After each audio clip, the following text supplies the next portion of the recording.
กองประชุมกวดกาประเมินผล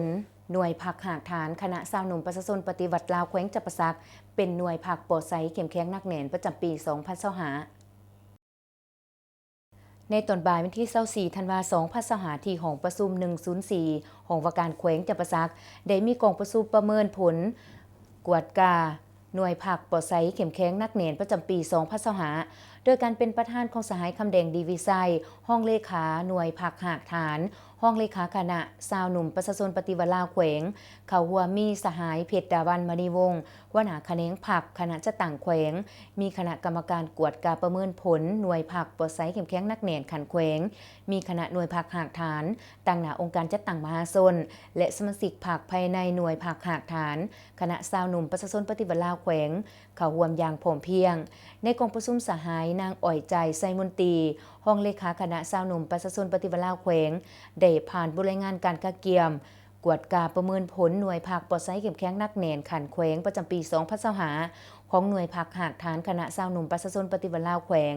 ต่อมาต่างหน้าคณะรับผิดชอบเวียกงานรัฐองค์การจัดตั้งมหาชนก็ได้รายงานการประเมินสาวหนุ่มเมยิ่งกรรมบาลและประเมินรัฐกรโดยย่อพร้อมนี้สหายคำแดงดีวีไซห้องเลขาหน่วยผักหากฐานคณะสาวหนุ่มประชาชนปฏิวัติลาวแขวงก็ได้ผ่านบทสรุปการก่อสร้างหน่วยผักปลอดไซเข้มแข็งนักแน่นประจำปี2025โดยตีราคาด่านดีด่านอ่อนสาเหตุบทเรียนที่ถอดถอนใดในการก่อสร้างหน่วยผักปลอดไซเข้มแข็งนักแน่นใน1ปีผ่านมาการปฏิบัติบรรดาบาทกล่าวขั้นตอนก่อสร้างหน่วยผักปลอดไซเข้มแข็งนักแน่นประจำปี2025ซึ่งได้กำหนดจุดประสงค์ขาดไม้สู่ส้นแต่ละด่านตามหามาตรฐาน3บาทกล่าว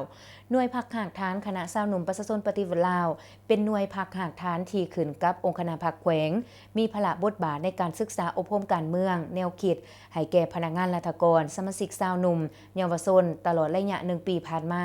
คณะหน่วยผักได้ซุ้มใส่นำพาสีนำการจัดตั้งพันขยายครั้งที่11ของผักแผนพัฒนาเศรษฐกิจสังคม5ปีครั้งที่เก่ามติกองประชุมใหญ่ครั้งที่เก่าขององค์คณะผักแขวงจับปะซักมติกองประชุมใหญ่ผู้แทนชาวหนุ่มทั่วประเทศก็คือมติกองประชุมใหญ่ผู้แทนชาวหนุ่มประชาชนปฏิวัติลาวแขวงจับปะซักครั้งที่เก่า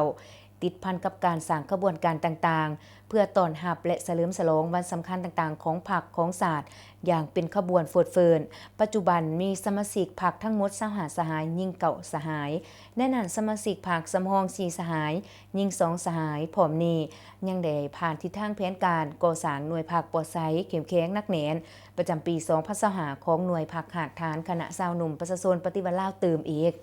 จากนั้นคณะกรรมการประเมินผลหน่วยผักปลอดไซเข้มแข็งนักแน่นขันแขวงก็ได้ประกอบคำคิดคำเห็นต่อบทสรุปและบทสำรวจการนำพารวมของคณะหน่วยผักเพื่อนำไปเสนอคณะผักขันเทิงคนขวอนุมัติเป็นหน่วยผักปลอดไซเข้มแข็งนักแน่นประจำปี2025ในโอกาสต่อไป